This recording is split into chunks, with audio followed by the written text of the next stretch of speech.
കൊല്ലം ഉളിയൻകോവിലിൽ college വിദ്യാർത്ഥിയായ ഫെബിൻ ജോർജിനെ വീട്ടിൽ കയറി കുത്തിക്കൊലപ്പെടുത്തിയ ശേഷം പ്രതി തേജസ് രാജ് നിയർബൈയുള്ള റെയിൽവേ ട്രാക്കിൽ ട്രെയിനിന് മുന്നിൽ ചാടി ആത്മഹത്യ ചെയ്തു.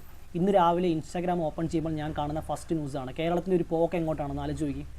ഒന്നുകിൽ ഡ്രഗ്, അല്ലെങ്കിൽ ഇതുപോലുള്ള ക്രൈം, അല്ലെങ്കിൽ റേപ്പ്. ഈ മൂന്ന് കാര്യത്തിൽ ഏതെങ്കിലും ഒരു ന്യൂസ് കണ്ടിട്ടാണ് മലയാളികൾ ഇന്ന് എണ്ണിക്കുന്നത്. അപ്പോൾ ഈ ഒരു കേസിൽ നോക്കുമ്പോഴത്തേക്കും കുറച്ച് ഡിഫറൻ്റായിട്ട് എനിക്ക് തോന്നി. കാരണം ഇതിൽ മോസ്റ്റ്ലി ക്രൈം ചെയ്യുന്ന ആൾക്കാർ ഒന്നുകിൽ പോലീസിന് പിടികൊടുക്കും, അല്ലെങ്കിൽ ഒളിവിൽ പോവും, അല്ലെങ്കിൽ പോലീസ് പിടിക്കും, അല്ലെങ്കിൽ നമ്മളിവിടുത്തെ മൂഞ്ചിയ നിയമ സിസ്റ്റവും കാരണം കേസൊക്കെ ആയിട്ട് ജയിലിൽ പോയിട്ട് പിന്നെ ശിക്ഷ കഴിഞ്ഞ് പുറത്തിറങ്ങിയിട്ട് വീണ്ടും ഈ പരിപാടി ചെയ്യുന്ന ആൾക്കാരെ നമ്മൾ കണ്ടിട്ടുണ്ട്. അല്ലെങ്കിൽ പണവും അല്ലെങ്കിൽ പൊളിറ്റിക്സ് പരമായിട്ട് നല്ല ടൈപ്പുള്ള ആൾക്കാരും കേസിലൊന്നും പെടാതെ പുറത്തിറങ്ങി നടക്കുന്ന കാഴ്ച നമ്മൾ കണ്ടിട്ടുണ്ട്. ഇതിലൊന്നും പെടാത്തൊരു സംഭവമാണിത്. കാരണം ഈ ഒരു കേസിൽ ഈ ഒരു പ്രതി ആത്മഹത്യ ചെയ്യുകയാണ് ചെയ്തത്. ഒന്നുകിൽ നല്ല സൈക്കോ മൈൻഡുള്ളൊരു വ്യക്തി, അല്ലെങ്കിൽ നല്ലപോലെ മാനസിക സംഘർഷം അനുഭവിക്കുന്ന വ്യക്തി, ലൈഫിൽ ഇനി ഒന്നും ചെയ്യാൻ പറ്റില്ല, ലൈഫ് മടുത്തെന്ന് വിചാരിക്കുന്നൊരു വ്യക്തിക്ക് ഒരു കൊലപാതകം ചെയ്യാനും അത് കഴിഞ്ഞിട്ട് സ്വയം ഇങ്ങനെ ആത്മഹത്യ ചെയ്യാനും സാധിക്കത്തുള്ളൂ. അപ്പോൾ അങ്ങനെ ഒരു കേസാണിത്, റെയറായിട്ടുള്ളൊരു സംഭവമാണ്. അപ്പോൾ ഈ ഒരു കേസിനെ പറ്റിയിട്ടുള്ള ഡീപ്പായിട്ടുള്ളൊരു അനലൈസാണ് നമ്മളിന്ന് ചെയ്യാൻ പോകുന്നത്. ഈ ഒരു വീഡിയോ നിങ്ങൾ സ്കിപ്പ് ചെയ്യാതെ കാണുകയാണെങ്കിൽ നിങ്ങൾക്ക് ഈ ഒരു സംഭവത്തിലെ എല്ലാ കാര്യങ്ങളും മനസ്സിലാക്കാനായിട്ട് സാധിക്കും. നമ്മുടെ ചാനൽ ആദ്യമായിട്ട് കാണുന്ന ആൾക്കാരുടെ ചാനൽ സബ്സ്ക്രൈബ് ചെയ്യണം. നിങ്ങളുടെ സപ്പോർട്ട് ഉണ്ടെങ്കിൽ മുന്നോട്ട് പോകാൻ പറ്റത്തുള്ളൂ. അതുപോലെ ബെല്ലൈക്കൺ പ്രസ് ചെയ്താൽ മാത്രമേ നോട്ടിഫിക്കേഷൻ കിട്ടത്തുള്ളൂ. മാക്സിമം ഇഷ്ടപ്പെട്ടെങ്കിൽ ഫ്രണ്ട്സിനൊക്കെ ഒന്ന് ഷെയർ ചെയ്ത് വിടുക. കണ്ടന്റിലേക്ക് കിടക്കാം. ഈ ഒരു സംഭവം നടക്കുന്നത് കൊല്ലത്ത് ഉളിയൻകോവിലാണ്. ഒരു ദിവസം മുന്നെയാണ് ഈ ഒരു സംഭവം നടക്കുന്നത്. ഫെബിൻ ജോർജ് എന്ന് പറയുന്ന പയ്യൻ്റെ വീട്ടിലേക്ക് തേജസ് രാജ് എന്ന് പറയുന്ന വ്യക്തി പർദ്ദ ഇട്ടിട്ടാണ് വരുന്നത്. പർദ്ദ ഇട്ടിട്ട് കയ്യിലൊരു പെട്രോൾ ക്യാനുമായിട്ടാണ് വരുന്നത്. അതേപോലെ തന്നെ കയ്യിൽ കത്തിയും കരുതിയിട്ടുണ്ട്.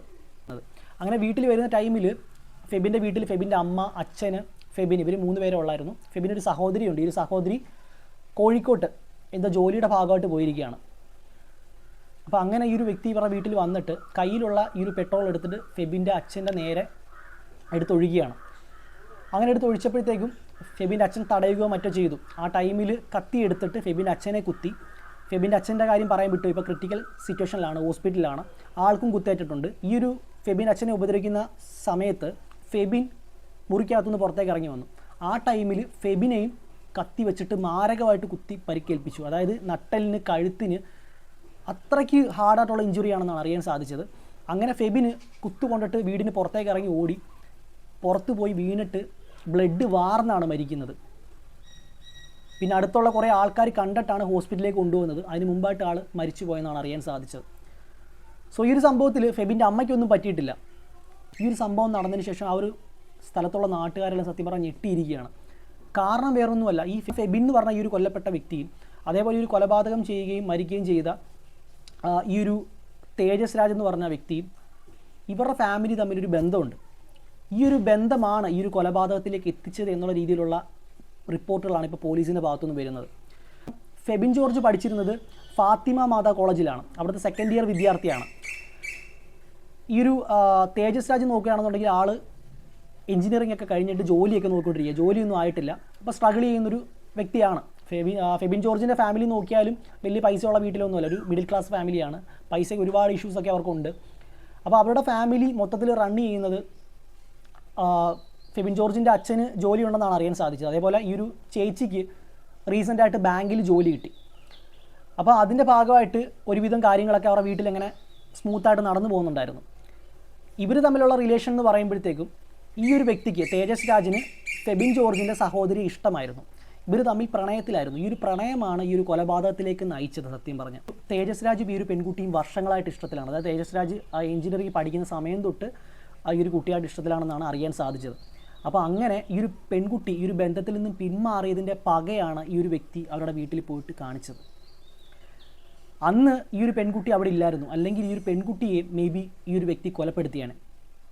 ഇവരുടെ വീട്ടിലും ഇവരുടെ റിലേഷൻ അറിയാം. സത്യത്തിൽ അന്ന് ആ ഒരു തുടക്ക ടൈമൊക്കെ ആയതുകൊണ്ട് മേ ബി ഈ ഒരു തേജസ് രാജിൻ്റെ ജോലിയും കാര്യങ്ങളൊന്നും ഇവരുടെ വീട്ടുകാർ നോക്കി കാണത്തില്ല. ഫ്യൂച്ചറിൽ ജോലിയൊക്കെ റെഡിയാവും എന്നുള്ള രീതിയിലൊക്കെ ആയിരിക്കും അവർ ചിന്തിച്ചത്. പക്ഷേ പെൺകുട്ടി നല്ല രീതിയിൽ പഠിക്കുന്നൊരു പെൺകുട്ടിയാണ്. തേജസ് രാജും അത്യാവശ്യം നല്ല രീതിയിൽ പഠിക്കുന്നൊരു പയ്യനാണ്. ആൾ എഞ്ചിനീയറിംഗ് ഒക്കെ കഴിഞ്ഞിട്ട് ജോലി നോക്കിക്കൊണ്ടിരിക്കുകയാണ്. അതുപോലെ എന്തോ പോലീസിലോ പട്ടാളത്തിലോ അങ്ങനെ എന്തോ ആൾ ശ്രമിച്ചുകൊണ്ടിരിക്കുകയാണ്. അപ്പോൾ ഞാൻ അതിൽ പറഞ്ഞതിൽ മിസ്റ്റേക്ക് കൊണ്ട് ക്ഷമിക്കുക. അങ്ങനെയാണ് അറിയാൻ സാധിച്ചത്. അപ്പോൾ അതിലെ ഫിസിക്കൽ ടെസ്റ്റോ എന്തോ കാര്യങ്ങളോ ആൾ ഫെയിലായിപ്പോയി. അങ്ങനെയൊക്കെ നിൽക്കുന്നൊരു വ്യക്തിയാണ് ഈ ഒരു തേജസ് രാജ്. അപ്പോൾ തുടക്ക സമയത്തിൽ ഇങ്ങനെയുള്ള പ്രശ്നങ്ങളൊന്നും ഇല്ലാത്തതുകൊണ്ട് ഇവരുടെ വീട്ടുകാർക്കും വലിയ പ്രോബ്ലം ഇല്ലായിരുന്നു. ഈ ജോലിയുടെ ഒരു പ്രോബ്ലം വന്നപ്പോൾ പെൺകുട്ടിക്ക് ബാങ്ക് ജോലി കിട്ടിയപ്പോഴത്തേക്കും ഇവരുടെ ഫാമിലിയിൽ ഓൾറെഡി ഇഷ്യൂ ഉണ്ട്. അപ്പോൾ ഇവരുടെ പാർട്ട്ണറായിട്ട് വരുന്ന ഒരു വ്യക്തി കുറച്ചുകൂടെ ഫിനാൻഷ്യൽ ഫ്രീഡം അനുഭവിക്കുന്ന ഒരു വ്യക്തി ആയിരിക്കണം എന്ന് അവരുടെ വീട്ടുകാർക്കും തോന്നി. ആ ഒരു സംഭവം ഈ ഒരു പെൺകുട്ടിയോടും പറയുകയാണ് ഫാമിലിയിൽ. അപ്പോൾ അങ്ങനെ ആ ഒരു പെൺകുട്ടി മേ ബി നല്ല രീതിയിൽ ചിന്തിച്ച് കാണാം, ഫ്യൂച്ചറിൽ വരുന്ന പാർട്ട്ണർ കുറച്ചുകൂടെ പൈസയുള്ള ആളാണെങ്കിൽ ഫാമിലി ഒന്നുകൂടെ നോക്കും, ഒരു സപ്പോർട്ടായിട്ട് നിൽക്കും, എന്തെങ്കിലും പ്രശ്നം അതിൽ ഫണ്ടൊക്കെ ചോദിക്കാൻ പറ്റും എന്നുള്ള രീതിയിലായിരിക്കും പെൺകുട്ടി ചിന്തിച്ചത്. ഇവനോട് പോയി കഴിഞ്ഞാൽ ജീവിക്കാൻ സാധിക്കില്ല എന്നുള്ള രീതിയിലൊക്കെ ചിന്തിച്ച് കാണും. ഇനി എപ്പോൾ ജോലി കിട്ടിയിട്ട് വരാൻ അങ്ങനെയുള്ള കാര്യങ്ങളൊക്കെ ചിന്തിച്ച് കാണും. എന്തായാലും ഈ ഒരു പെൺകുട്ടി ജോലി കിട്ടിക്കഴിഞ്ഞിട്ട് ഈ ഒരു തേജസ് രാജിനെ സത്യത്തിൽ അവോയ്ഡ് ചെയ്യുകയാണ്. അപ്പോൾ അങ്ങനെ മാനസിക സംഘർഷത്തിലായ ഒരു വ്യക്തി ഇവരുടെ വീട്ടിൽ സ്ഥിരമായിട്ട് ഫോൺ കോളും കാര്യങ്ങളൊക്കെ ചെയ്യുകയാണ്, ഭീഷണിപ്പെടുത്തുകയാണ്. അങ്ങനെയുള്ള കുറേ കാര്യങ്ങളൊക്കെ ചെയ്തെന്നാണ് ഇപ്പോൾ പോലീസിൻ്റെ ഭാഗത്തുനിന്നും ന്യൂസിലൊക്കെ നമുക്ക് അറിയാൻ സാധിച്ചത്. അങ്ങനെ ഈ ഒരു സംഭവം ഇങ്ങനെ മുന്നോട്ട് പോയിക്കൊണ്ടിരിക്കുന്ന കൂട്ടത്തിൽ ഈ ഒരു തേജസ് രാജ് ഞാൻ ഈ പറഞ്ഞ പോലെ മാനസിക സംഘർഷത്തിലായിരിക്കാം മേ ബി, അങ്ങനെ പ്ലാൻ ചെയ്തിട്ടാണ് ഈ ഒരു പർദ്ദയൊക്കെ ഇട്ടിട്ട് അവരുടെ വീട്ടിൽ വന്നിട്ട് ഇങ്ങനൊരു കൊലപാതകം ചെയ്യുന്നത്. ഒന്ന് ആലോചിച്ച് നോക്കി, ആ പെൺകുട്ടിയായിട്ടുള്ളൊരു ഇഷ്യൂവിന് തേജസ് രാജും മരിച്ചു, ആ ഒരു പയ്യനും മരിച്ചു, ഫെബിൻ്റെ അച്ഛന് കുത്തേറ്റു, 2 ഫാമിലിക്ക് ലോസ്. ഇവിടെ എന്താണ് ഈ ഒരു വ്യക്തി നേടിയതെന്ന് എനിക്ക് മനസ്സിലാകുന്നില്ല. നമുക്കിതിൽ 2 പേരുടെയും ഭാഗം നോക്കാം. ഈ ഒരു തേജസ് രാജിൻ്റെ കാര്യം നോക്കിക്കഴിഞ്ഞാൽ ഇത്ര ഏജായി, ജോലിയും കാര്യങ്ങളൊന്നും ആയിട്ടില്ല. ഓക്കെ, കേരളത്തിലെ മിക്ക ആൺകുട്ടികളുടെ അവസ്ഥ ഇതാണ്. ജോലി ലഭിക്കാത്തൊരവസ്ഥയിലൂടെ കടന്നു പോകുന്ന ഒരുപാട് യുവാക്കളുണ്ട്, സ്ട്രഗിൾ ചെയ്യുന്ന ആൾക്കാരുണ്ട്. അതേപോലൊരു സിറ്റുവേഷനാണ് അവനും. മേ ബി അവൻ ശ്രമിക്കാതിരുന്നിട്ടായിരിക്കില്ല, അവന് കിട്ടാത്തതായിരിക്കാം. ഇപ്പം തന്നെ ആ ഒരു ഫിസിക്കൽ ടെസ്റ്റ് പോയ പോലെ എന്തെങ്കിലും സാഹചര്യങ്ങൾ കൊണ്ട് നല്ലൊരു ജോലി കിട്ടാത്തതായിരിക്കാം. അപ്പോൾ അങ്ങനെ ഒരു സിറ്റുവേഷനാണ് ആ ഒരു വ്യക്തിയുടെ. അല്ലാതെ വേറെ പ്രശ്നങ്ങളൊന്നും ഉള്ളതായിട്ട് ആരും പറയുന്നില്ല. ഇപ്പം ന്യൂസിലൊക്കെ വരുന്നത് നിയർ ബൈ ഉള്ള വീടുകളിലൊക്കെ ചോദിക്കുമ്പോഴത്തേക്കും ഇവരുടെ റിലേഷനൊക്കെ ഓൾറെഡി അടുത്തുള്ള ആൾക്കാർക്കും അറിയാം, പക്ഷേ പയ്യൻ ഡീസൻ്റ് ആണ്, വേറെ പ്രശ്നങ്ങളൊന്നുമില്ല എന്നുള്ള രീതിയിലാണ് ആൾക്കാർ പറയുന്നത്. പിന്നെ ഈ ഇടയായിട്ട് ഈ ഒരു സംഭവം ഉണ്ടായതിനു ശേഷം, ഈ പെൺകുട്ടി അവോയ്ഡ് ചെയ്യുന്നതിന് ശേഷം ഇവരുടെ സ്വഭാവത്തിൽ ഒരുപാട് മാറ്റങ്ങൾ വന്നിട്ടുണ്ട്. ആരോടും മിണ്ടുന്നില്ല, അല്ലെങ്കിൽ നോർമലായിട്ട് ഇങ്ങനെ നടക്കുകയാണ്, അങ്ങനെയുള്ള രീതിയിലൊക്കെയുള്ള ആരോടും മിണ്ടുന്നില്ല, സൈലൻ്റായിട്ട് നടക്കുകയാണെന്നുള്ള കാര്യങ്ങളാണ് മനസ്സിലാക്കാനായിട്ട് സാധിക്കുന്നത്. പിന്നെ ഈ ഒരു പെൺകുട്ടിയുടെ സൈഡ് നോക്കുകയാണെന്നുണ്ടെങ്കിൽ പെൺകുട്ടി അത്യാവശ്യം നല്ല രീതിയിൽ പഠിക്കുന്നതാണ്, പഠിച്ച് കഴിഞ്ഞിട്ട് ഇപ്പോൾ ബാങ്ക് ജോലി കിട്ടിയതാണ്. പെൺകുട്ടി ചിന്തിക്കുമ്പോഴത്തേക്കും ആരെയും ഡിപ്പെൻഡ് ചെയ്യാതെ സ്വന്തം കാലിൽ നിൽക്കുക എന്നുള്ളൊരു ഉദ്ദേശമായിരിക്കാം. എന്തും ആയിക്കോട്ടെ, ഇപ്പോഴുള്ള പെൺകുട്ടികളാണെങ്കിലും ആൺകുട്ടികളാണെങ്കിലും ചിന്തിക്കുന്ന അങ്ങനെ തന്നെയാണ്, ഫ്യൂച്ചറിനെ പറ്റിയാണ് ചിന്തിക്കുന്നത്. അപ്പോൾ ആ പെൺകുട്ടി കുറച്ചുകൂടെ ഫിനാൻഷ്യൽ ഫ്രീഡം ഉള്ളൊരു വ്യക്തിയെ പാർട്ണറായിട്ട് വരണമെന്ന് ആഗ്രഹിച്ചിൽ തെറ്റ് പറയാനായിട്ട് പറ്റും. അത് ഓക്കെ, ഫൈൻ, ഞാൻ ആ പെൺകുട്ടി തെറ്റ് പറയുന്നില്ല, എല്ലാവരും ചിന്തിക്കുന്നതിൽ ചിന്തിച്ച് കാണാം. പക്ഷേ ഈ ഒരു പെൺകുട്ടി ഇതിൻ്റെ ഫസ്റ്റ് സ്റ്റെപ്പായിട്ട് ഈ ഒരു പയ്യന് സപ്പോർട്ട് ചെയ്തിട്ടുണ്ടോ ഇല്ലയോ എന്നുള്ളത് നമുക്കറിയത്തില്ല. അതായത് അവന് ജോലിയിൽ സ്ട്രഗിൾ ചെയ്യുമ്പോഴോ അല്ലെങ്കിൽ മറ്റുള്ള കാര്യത്തിൽ പ്രോബ്ലം ഉള്ളപ്പോഴോ സപ്പോർട്ടീവായിട്ട് നിന്നിട്ട് ജോലി മേടിക്ക് സെറ്റാക്കാം, ബാക്കിയുള്ള കാര്യങ്ങളൊക്കെ നമുക്ക് ചെയ്യാം എന്നുള്ള രീതിയിലൊക്കെ ആ പെൺകുട്ടി പറഞ്ഞിട്ട് ആ ഒരു പയ്യൻ ചെയ്യാതിരുന്നെങ്കിൽ ആ ഒരു പെൺകുട്ടി നമുക്ക് തെറ്റ് പറയാനായിട്ട് പറ്റില്ല. കാരണം അത്രയും സപ്പോർട്ട് കൊടുത്തിട്ടും അത് ചെയ്യാതിരുന്നത് അവൻ്റെ തെറ്റാണെന്ന് നമുക്ക് പറയാനായിട്ട് പറ്റുള്ളൂ.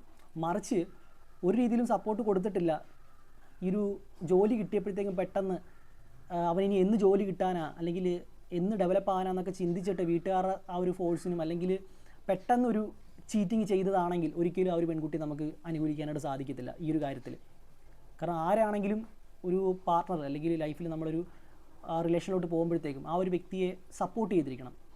അത് പെണ്ണാണെങ്കിലും ആണാണെങ്കിലും അങ്ങോട്ടും ഇങ്ങോട്ടും സപ്പോർട്ട് ഉണ്ടെങ്കിൽ മാത്രമേ നമുക്ക് മുന്നോട്ട് പോകാൻ പറ്റത്തുള്ളൂ, ആ ഒരു റിലേഷൻ ഒരു ഹെൽത്തി ആയിട്ട് നമുക്ക് ഫീൽ ചെയ്യത്തുള്ളൂ.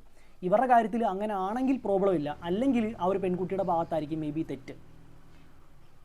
സോ ഇതിൽ എനിക്ക് പറയാനുള്ളത്, ആ ഒരു പെൺകുട്ടിയുടെ ഭാഗത്തു നിന്ന് ചിന്തിച്ചപ്പോഴത്തേക്കും ആ പെൺകുട്ടിയുടെ ലൈഫിനെ പറ്റി ആയിരിക്കും അവൾ ചിന്തിച്ചത്, ഫ്യൂച്ചറിനെ പറ്റി, അവളുടെ ഫാമിലിയെ പറ്റിയും അവരുടെ ഫാമിലിയെ സെക്യൂർ ആക്കണം എന്നൊക്കെ ആയിരിക്കും പെൺകുട്ടി ചിന്തിച്ചത്. അതേപോലെ ഈ ഒരു പയ്യൻ്റെ ഭാഗത്തു നിന്ന് ചിന്തിക്കുമ്പോഴത്തേക്കും അവൻ മാനസികമായിട്ട് സംഘർഷത്തിലുള്ളതാണ്, ജോലി റെഡി ആയിട്ടില്ല, പെട്ടെന്ന് ആ ഒരു പെൺകുട്ടിയുടെ റിലേഷനിൽ നിന്നും പെട്ടെന്ന് ആ ഒരു പെൺകുട്ടിയുടെ ഫാമിലി വിവാഹമൊക്കെ ഉറപ്പിച്ച് വെച്ചിട്ട് പെട്ടെന്ന് പറ്റില്ലെന്ന് പറയുമ്പോഴത്തേക്കും ആ ഒരു സിറ്റുവേഷൻ അവൻ എങ്ങനെ ഫേസ് ചെയ്യും? കാരണം അവൻ്റെ കൂട്ടുകാരോടും നാട്ടുകാരോടും എല്ലായിടത്തും ഈ ഒരു പെൺകുട്ടിയെ പരിചയപ്പെടുത്തി കാണും, അല്ലെങ്കിൽ എല്ലാവരും അറിഞ്ഞു കാണും. പെട്ടെന്ന് ആ ഒരു പെൺകുട്ടി കൂടെ ഇല്ല, അല്ലെങ്കിൽ ആ ഒരു റിലേഷൻ ബ്രേക്കായി പോയി എന്ന് അറിയുമ്പോഴത്തേക്കും അവനെ എങ്ങനെയായിരിക്കും അത് അഫക്റ്റ് ചെയ്യുന്നത്? അപ്പോൾ ആ ഒരു കാര്യം വെച്ച് നോക്കുമ്പോഴത്തേക്കും അവൻ്റെ ഭാഗത്തും സത്യം പറഞ്ഞാൽ ന്യായമുണ്ട്. പക്ഷേ എന്നിരുന്നാൽ പോലും ഒരു കൊലപാതകം അല്ലെങ്കിൽ ഒരു ക്രൈം എന്ന് പറയുന്നത് ഒരിക്കലും നമുക്ക് അക്സെപ്റ്റ് ചെയ്യാനായിട്ട് പറ്റത്തില്ല.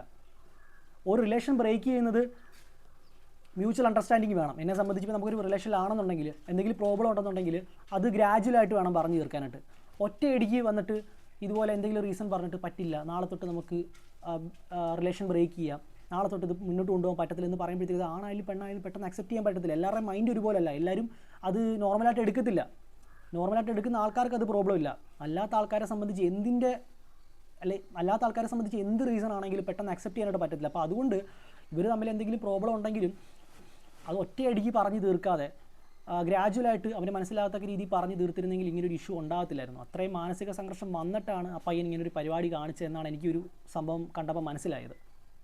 പ്ലാൻഡായിട്ടാണ് ആ ബ്ലാക്ക് ആ പർദ്ദ ഇട്ടിട്ട് അതുവഴി പോയത്. നിയർ ബൈ ഉള്ള ആൾക്കാർ പലവട്ടം ഇവൻ ഈ ഒരു റോഡിൽ കൂടെ പോയെന്നുള്ള രീതിയിലുള്ള റിപ്പോർട്ടുകളാണ് കിട്ടുന്നത്. അപ്പം പ്ലാൻ ചെയ്തുകൊണ്ടിരിക്കുകയായിരുന്നു എങ്ങനെ ഒരു ടൈമിലൂടെ ചെല്ലാം, എങ്ങനെ അറ്റാക്ക് ചെയ്യാന്നുള്ള രീതിയിലൊക്കെ. അപ്പോൾ അങ്ങനെ ആ ഒരു പെൺകുട്ടിയുടെ സഹോദരനെ എന്തിനാ ഒരു പയ്യനെ കൊലപ്പെടുത്തി എന്നാണ് ഞാൻ ആലോചിക്കുന്നത്. ചെറിയൊരു പയ്യൻ അത്രയും ക്രൂരമായിട്ട് ആ പയ്യനെ കൊലപ്പെടുത്തി. അതേപോലെ അമ്മയ്ക്ക് മാത്രമേ ഉള്ളൂ വലിയ പ്രോബ്ലം ഇല്ലാത്തത്. മേ ബി ആ പെണ്ണ് അവിടെ ഉണ്ടായിരുന്നെങ്കിൽ ആ പെണ്ണിനെ ഇപ്പം കൊന്നേനെ. അപ്പോൾ അത്രയ്ക്കും ക്രൂവലായിട്ടുള്ളൊരു സംഭവമാണ് ഇന്നലെ കൊല്ലത്ത് അരങ്ങേറിയത്. അപ്പോൾ എന്തായാലും എനിക്ക് ഈ ഒരു സംഭവത്തിൽ പറയാനുള്ളത്, എന്തെങ്കിലും ഇഷ്യൂസ് ഉണ്ടെങ്കിൽ മാക്സിമം നമ്മൾ പറഞ്ഞു തീർക്കാൻ ശ്രമിക്കുക. അല്ലാതെ മനസ്സിൽ വെച്ചുകൊണ്ട് നടന്നിട്ട് അതൊരു പകയാക്കിയിട്ട് നടന്നിട്ടൊരു കാര്യമില്ല. ഒരാളുടെ ലൈഫ് നഷ്ടപ്പെടുമെന്നല്ലാതെ ഒരു പ്രയോജനമില്ല. കാരണം ആ പെൺകുട്ടിയുടെ സഹോദരനെ നഷ്ടപ്പെട്ടു. അതുപോലെ അച്ഛൻ ഇപ്പോൾ ക്രിട്ടിക്കൽ സിറ്റുവേഷനിലാണ്. ഫാമിലി സിറ്റുവേഷൻ ഭയങ്കര മോശമാണെന്നാണ് പറയുന്നത് ഫിനാൻഷ്യൽ പരമായിട്ട്. അപ്പോൾ അതും നോക്കണം. അപ്പോൾ അങ്ങനെയുള്ള പല പ്രശ്നങ്ങളും ഇനി ആ പെൺകുട്ടിയുടെ തലയിൽ വരികയാണ്. അതേപോലെ തന്നെ ഇവൻ്റെ ഫാമിലിക്കും സ്വന്തം മകൻ നഷ്ടപ്പെട്ടു. ചിലപ്പോൾ അവരുടെ ഫാമിലിയുടെ ഒരു പ്രതീക്ഷ ഈ ഒരു പയ്യനായിരിക്കാം. ആർക്ക് വേണ്ടിയാണ്, എന്തിനു വേണ്ടിയാണ് ഇങ്ങനെയുള്ള കാര്യം ചെയ്തതെന്ന് എനിക്ക് ഇപ്പോഴും മനസ്സിലാകുന്നില്ല. പ്രശ്നമൊന്നുമില്ലായിരുന്നു, സ്നേഹത്തിലായിരുന്നു. പിന്നെ എന്തോ സംഭവിച്ചെന്ന് നമുക്കറിയത്തില്ല. പെട്ടെന്ന് ആ പെണ്ണ് ജോലി കിട്ടി, അങ്ങനെ ഇയാളെ വേണ്ടാന്നൊരു ഇതിലായി. ഇയാൾക്ക് ജോലിയൊന്നും ഇല്ലല്ലോ. അടുത്ത ഇച്ചിരി മാനസികമായ ഇച്ചിരി പ്രശ്നത്തിലായിരുന്നു ഇയാൾ. മനസ്സിലായിട്ടുണ്ടോ ഇവിടെ പുറത്തിറങ്ങി നടക്കുമ്പോഴൊക്കെ? ഇപ്പം ഈ അടുത്ത കാലത്ത് ആരുടെടുത്തും വലിയ ചിരിയോ ഒന്നുമില്ല കണ്ടാലും. അല്ലാത്തപ്പോഴൊക്കെ ഇറങ്ങുമ്പോൾ എല്ലാവരുമായിട്ട് നല്ല സ്നേഹവും സഹകരണമൊക്കെ. മോടെ കല്യാണത്തിനൊക്കെ നല്ല ഇതായിരുന്നു. ചേട്ടൻ്റെ മോളുടെ? എൻ്റെ മോടെ കഴിഞ്ഞ് 2 വർഷമായി, 1.5 വർഷം കഴിഞ്ഞു. ഇവിടെ വന്ന് ഫോട്ടോയൊക്കെ എടുത്ത്, ഫോട്ടോയൊക്കെ ആൽബത്തിലുണ്ട് മോടെ കൂടെ നിന്നെടുത്ത്. നല്ല സ്നേഹമുള്ള പിള്ളേരാണ്. എന്ത് ചെയ്യാൻ, അടുത്ത സമയത്താണ് ഈ വീടൊക്കെ വെച്ചത്. ഒരു 2 വർഷത്തിൽ കൂടുതലാവത്തുള്ളൂ. അവരവരെ കാര്യങ്ങൾ അവരവരെ കാര്യം. ഇന്നലെ രാവിലെ ഇതിൽ പോകുന്നുണ്ട് കടയിലോട്ടും കണ്ടേ. വെള്ളമൊക്കെ മേടിച്ച് കുടിക്കാനങ്ങനെ പോകുന്ന തണുത്ത വെള്ളം. തരത്തിലുള്ള മദ്യപാനം അങ്ങനെ എന്തെങ്കിലും ഒരു സ്വഭാവമുള്ള? മദ്യപാനമൊന്നുമില്ല, മദ്യപാനമൊന്നും അവർക്കില്ല. ദുശീലങ്ങളൊന്നും ഉള്ള? ദുശീലങ്ങളൊന്നുമില്ല. ഈ വീടിൻ്റെ പാലുകാച്ചിന് വന്നായിരുന്നു, അല്ലാതെ വന്നിട്ടില്ല. കണ്ടിരുന്നോ? ഞങ്ങൾ കണ്ടിരുന്നു. ഞങ്ങൾ ഒരുമിച്ചിരുന്നു അന്ന് ഭക്ഷണം കഴിച്ചത്. ഫാമിലി എല്ലാവരും സഹകരണമായിരുന്നു, 2 വീട്ടുകാരും. എങ്ങനെ മനസ്സിലായി അത് ഈ കുട്ടിയാണെന്നുള്ള? മോക്കറിയായിരുന്നു, കൊച്ചു മോക്കറിയായിരുന്നു. മോളുമായിട്ടൊക്കെ? മോൾ സംസാരിക്കുകയൊക്കെ ചെയ്യുമായിരുന്നു. മോളോട്ട് പഠിക്കുന്ന സമയത്തേ ഉള്ള ബന്ധം. അവരമ്മ പഠിക്കുന്ന സമയത്ത് ഇയാൾ എഞ്ചിനീയറിങ്ങിന് പഠിച്ചല്ലേ. അപ്പോൾ അവിടെ അതെനിക്കറിയില്ല. എഞ്ചിനീയറിങ് പഠിക്കുന്ന സമയത്തുള്ള ബന്ധമാണ്. മോളുമായിട്ടൊക്കെ തേജസ്? അല്ല, വന്നപ്പോൾ പാലുകാച്ചിന് വന്നപ്പം പറഞ്ഞിങ്ങനെ ചേച്ചിയുടെ ചേച്ചി അപ്പോൾ അണ്ണൻ സ്നേഹിക്കുന്ന ആളാന്ന് പറഞ്ഞു. അല്ലാതെ വേറൊന്നും അറിയത്തില്ല ഞങ്ങൾക്ക്. ഈ അങ്ങനെയുള്ള അടുത്ത ബന്ധമില്ല. ഇവർ ഈ 4 കെട്ടും മതിൽക്കെട്ടിനകത്താണ്. ഇല്ല, ഫെയിലല്ലായിരുന്നു, പാസ്സായ ആളാണ്. ടെസ്റ്റ് കിട്ടി, ഫിസിക്കലി പോയതോ? ഫിസിക്കലി പോയി. അതിൻ്റെ നിരാശയൊക്കെ ഉണ്ടായിരുന്നു. അങ്ങനെയാണോ? അങ്ങനെ ആവാമോ ഈ പെൺകുട്ടി? ചിലപ്പം അങ്ങനെ ആവുമായിരിക്കും. പിന്മാറ്റം, ജോലി കിട്ടിയതിന് ശേഷമുള്ള പിന്മാറ്റം. ഇവര് 2 വിഭാഗത്തിൽപ്പെട്ടവരായാലും ഇവർക്ക് കുഴപ്പമൊന്നുമില്ല? ഉള്ള പ്രശ്നമൊന്നുമില്ല. ഇപ്പം ആൺപിള്ളേരും പെൺപിള്ളേരും തമ്മിൽ അങ്ങനെയുള്ള പ്രശ്നമൊന്നുമില്ല. ഇവിടെയൊക്കെ ഒരുപാട് ക്രിസ്ത്യാനി പിള്ളേരെ ഇവിടെ കെട്ടിക്കൊണ്ട് വന്നിട്ടുണ്ട്. അങ്ങോട്ടും ഇങ്ങോട്ടും ഒക്കെ കല്യാണം കഴിയും. ഇപ്പം അങ്ങനെയുള്ള മതവും ജാതിയും ഒന്നും ആരും നോക്കുന്നില്ല. അതൊന്നും ഒരു പ്രശ്നമേ അല്ല. അവർക്കതൊന്നും ഒരു പ്രശ്നമില്ല. അവർ നോക്കുന്നതല്ലേ മതവും പ്രശ്നമൊന്നും. ഈ മക്കള് തമ്മിൽ ജാതി മാത്രം നോക്കുവാണ്. ഇവർ ഈ അച്ഛനും മക്കളും ഒക്കെ ആയിട്ട് എങ്ങനെയായിരുന്നു? അച്ഛനും മക്കളും പ്രശ്നമൊന്നുമില്ല. അവരൊരു കൂട്ടുകാരെ പോലായിരുന്നു. അത്ര നല്ല അങ്ങനെ മക്കളുമായിട്ട് കുഞ്ഞിലെ മുതൽ ഒരു സുഹൃത്ത് ബന്ധം മാതിരിയായിരുന്നു മക്കളെ. ഇപ്പോഴായാലും പുള്ളി മക്കളെന്ത് പറഞ്ഞാലും പുള്ളി സാധിച്ചു കൊടുക്കുമായിരുന്നു. ചേട്ടൻ പറയുന്നത് ഞാൻ പറഞ്ഞ പോലെ തന്നെ വീഡിയോ പറഞ്ഞ പോലെ തന്നെ എന്തോ SI ടെസ്റ്റ് എഴുതാൻ വേണ്ടിയിട്ട് ഫിസിക്കൽ എന്തോ ആൾ ഫ്ലോപ്പായിപ്പോയി. അപ്പോൾ അതിൻ്റെ ഒരു വിഷമം ഉണ്ടായിരുന്നു. പിന്നെ അതേപോലെ തന്നെ ഈ ഒരു വിവാഹത്തിൽ നിന്ന് ഈ ഒരു പെൺകുട്ടി പിന്മാറിയതും ഈ ഒരു റിലേഷൻ താല്പര്യമില്ലെന്നൊക്കെ പറഞ്ഞതും ആൾക്ക് ഒരുപാട് മാനസിക സംഘർഷം ഉണ്ടാക്കിയിട്ടുണ്ട്. അപ്പോൾ ഈ ഒരു കാരണങ്ങളൊക്കെ കൊണ്ടാണ് ഈ ഒരു സംഭവം നടന്നിട്ടുള്ളത്. പിന്നെ ഇതിൽ എനിക്ക് പറയാനുള്ളത് ഈ ഒരു ഫാമിലി, അതായത് ഈ ഒരു പയ്യൻ്റെ ഫാമിലി നോക്കി കഴിഞ്ഞാൽ, ഫെബിൻ്റെ ഫാമിലി നോക്കി കഴിഞ്ഞാൽ ഓൾറെഡി ചേട്ടൻ പറയുന്നുണ്ട് അത്രയ്ക്ക് കണക്റ്റഡ് ആയിരുന്നു അച്ഛനും മക്കളും, നല്ല ഫ്രണ്ട്സ് പോലായിരുന്നു നടന്നിരുന്നത്. അപ്പോൾ എന്തായാലും ഈ ഒരു പയ്യൻ മരിക്കുമ്പോഴത്തേക്കും ആ ഒരു അച്ഛൻ്റെ മാനസികാവസ്ഥ ഒന്ന് ആലോചിക്കുക. നാളെ പുള്ളി രക്ഷപ്പെട്ട് വരികയാണെങ്കിൽ, ഇപ്പോൾ ഒരു ക്രിട്ടിക്കൽ സിറ്റുവേഷനിലാണ്, നാളെ രക്ഷപ്പെട്ട് വരികയാണെന്നുണ്ടെങ്കിൽ ആ ഒരു ഫാമിലിയിൽ ആ ഒരു പയ്യൻ ഇല്ലാത്തൊരവസ്ഥ, അവരുടെ ഫാമിലിയുടെ അവസ്ഥ ഒന്ന് ആലോചിക്കുക. അതേപോലെ തന്നെ ഈ ഒരു തേജസിൻ്റെ കാര്യം നോക്കിയാലും അവൻ്റെ ഫാമിലിയുടെ അവസ്ഥ ഒന്ന് ആലോചിക്കുക. അവരുടെ ഫാമിലിക്ക് റിലീജിയസ് പ്രോബ്ലമോ കാസ്റ്റ് പ്രോബ്ലമോ അങ്ങനെയുള്ള കാര്യങ്ങളൊന്നുമില്ല. ആ ചേട്ടൻ തന്നെ പറയുന്നുണ്ട് നിയർ ബൈ ഉള്ള ആൾക്കാരൊക്കെ അങ്ങനെയുള്ള രീതിയിലാണ് വിവാഹം കഴിച്ചത്, അവരുടെ ഫാമിലിയിലും പ്രോബ്ലം ഒന്നും ഇല്ലായിരുന്നു. പക്ഷേ പെട്ടെന്ന് ജോലി വന്നപ്പോഴത്തേക്കുള്ളൊരു സംഭവമാണ്, ആ ഒരു പെൺകുട്ടിക്ക് നല്ലൊരു ജോലി കിട്ടി, ആൾക്ക് ജോലിയില്ലെന്നുള്ളൊരു പേര് പറഞ്ഞിട്ടാണ് പൈസയുടെ ആ ഒരു താരതമ്യം വന്നപ്പോഴാണ് ഈ ഒരു ഇഷ്യൂ ഉണ്ടായത്. അതുപോലെ ആളുടെ ക്യാരക്ടറും ഇപ്പോൾ റീസെൻ്റായിട്ട് നല്ലതല്ലായിരുന്നു എന്നുള്ള രീതിയിലാണ് പറയുന്നത്. അപ്പോൾ എന്തായാലും എനിക്ക് റിലേഷനിലുള്ള ആൾക്കാരോട് പറയാനുള്ളത്, നിങ്ങൾ റിലേഷനിലാണെന്നുണ്ടെങ്കിൽ അതിൻ്റെ ഒരു മുന്നോട്ടുള്ള കാര്യങ്ങളോട് മനസ്സിലാക്കുക. എന്തെങ്കിലും വരും വരാഴികളും കാര്യങ്ങളും മനസ്സിലാക്കിയിട്ട് മാത്രം അത് മുന്നോട്ട് കൊണ്ടുപോവുക. എന്തെങ്കിലും പ്രോബ്ലം ഉണ്ടാകുകയാണെങ്കിൽ പറഞ്ഞു തീർക്കുക, അല്ലാതെ ഇങ്ങനെയുള്ള കൊലപാതകങ്ങൾ കാര്യങ്ങളൊന്നും പോയി ചെയ്യാതിരിക്കുക. രണ്ട് ഫാമിലിക്കുമാണ് ഏറ്റവും വലിയ ലോസ് എന്ന് പറയേണ്ടിയിരിക്കുന്നത്. സോ അപ്പോൾ എന്തായാലും റിലേഷനിലുണ്ടെങ്കിൽ നിങ്ങൾ റിലേഷൻ വൺസ് ഒരു രീതിയിൽ മുന്നോട്ട് പോകുന്നില്ല, എന്തെങ്കിലും കാരണം കൊണ്ട് ബ്രേക്ക് ചെയ്യാനാണ് ഉദ്ദേശമെങ്കിൽ അത് ഹെൽത്തി ആയിട്ടുള്ള ഒരു രീതിയിൽ പറഞ്ഞു തീർക്കുക. പെട്ടെന്ന് ബ്രേക്ക് ചെയ്യാതെ ഗ്രാജുവലായിട്ട് പറഞ്ഞിട്ട് ആ ഒരു റിലേഷൻ ബ്രേക്ക് ആക്കുക. രണ്ടുപേർക്കും മെൻ്റലി ഇഷ്യൂസ് ഒന്നും ഉണ്ടാകാത്ത രീതിയിൽ, മെൻ്റൽ ഹെൽത്തിനെ ബാധിക്കാത്ത രീതിയിൽ ആ ഒരു റിലേഷൻ നിങ്ങൾ ബ്രേക്ക് ചെയ്യുക. മാക്സിമം റിലേഷൻ നിങ്ങൾ നല്ല രീതിയിൽ മുന്നോട്ട് കൊണ്ടുപോകാൻ ശ്രമിക്കുക. ഒട്ടും പറ്റുന്നില്ലെങ്കിൽ മാത്രം നിങ്ങൾ ആ ഒരു റിലേഷൻ ബ്രേക്ക് ചെയ്യുക, അല്ലാതെ ഇങ്ങനെയുള്ള ചെറിയ കാര്യത്തിനൊക്കെ പേരിൽ റിലേഷൻ ഇല്ലാതാക്കരുത്. അത് ഓപ്പോസിറ്റ് നിൽക്കുന്ന ആളുടെ മനസ്സിനെയും അത് വേദനിപ്പിക്കും. സോ ആ ഒരു സംഭവത്തിൻ്റെ ഒരു റിഫ്ലക്ഷനാണ് ഇന്നിവിടെ കണ്ടത്, കൊല്ലത്ത് കണ്ടത്. അതേപോലെ ഇന്നത്തെ സൊസൈറ്റിയിൽ നമ്മൾ അനാവശ്യമായിട്ടുള്ള കാര്യങ്ങളിലൊന്നും പോയി ഇടപെടാതിരിക്കുക. ഇന്നത്തെ പിള്ളേർ സ്വഭാവമൊക്കെ നമുക്കറിയാമല്ലോ, അത് ആൺകുട്ടികളാണെങ്കിലും പെൺകുട്ടികളാണെങ്കിലും ആൾക്കാർ മാറി, കാലഘട്ടം മാറി. സോ അതിനനുസരിച്ചിട്ട് നമ്മളും മനസ്സിലാക്കിയിട്ട് ജീവിക്കുക എന്ന് മാത്രമേ എനിക്ക് പറയാനുള്ളൂ. അല്ലെങ്കിൽ ഇതുപോലുള്ള പ്രശ്നങ്ങളിലൊക്കെ പോയി നമ്മൾ പെടും. സോ ഈ ഒരു വീഡിയോ നിങ്ങൾക്ക് ഇഷ്ടപ്പെട്ടെങ്കിൽ മാക്സിമം നിങ്ങളുടെ ഫ്രണ്ട്സിനൊക്കെ ഒന്ന് ഷെയർ ചെയ്യണം. അതുപോലെ വീഡിയോ കണ്ടിട്ട് നിങ്ങളുടെ അഭിപ്രായങ്ങൾ നിങ്ങൾ കമൻറ്റ് ബോക്സിൽ പങ്കുവയ്ക്കുക. ഞാൻ ഈ പറഞ്ഞ കാര്യങ്ങൾ തന്നെയാണോ ശരി, അതോ നിങ്ങൾക്ക് വേറെ എന്തെങ്കിലും അഭിപ്രായം ഉണ്ടെങ്കിൽ ആ ഒരു അഭിപ്രായം പങ്കുവയ്ക്കാം തീർച്ചയായിട്ടും. പിന്നെ നിങ്ങളുടെ സപ്പോർട്ട് ഉണ്ടെങ്കിൽ മാത്രമേ എനിക്ക് മുന്നോട്ട് പോകാനായിട്ട് സാധിക്കത്തുള്ളൂ. നമ്മുടെ ചാനൽ ആദ്യമായിട്ട് കാണുന്ന ആൾക്കാർ ഈ ഒരു ചാനൽ സബ്സ്ക്രൈബ് ചെയ്യുക, ബെല്ലൈക്കണും പ്രസ് ചെയ്യുക, നോട്ടിഫിക്കേഷൻ എങ്കിലും കിട്ടത്തുള്ളൂ. സോ നെക്സ്റ്റ് ഒരു വീഡിയോ ആയിട്ട് നമുക്ക് കാണാം. ബൈ.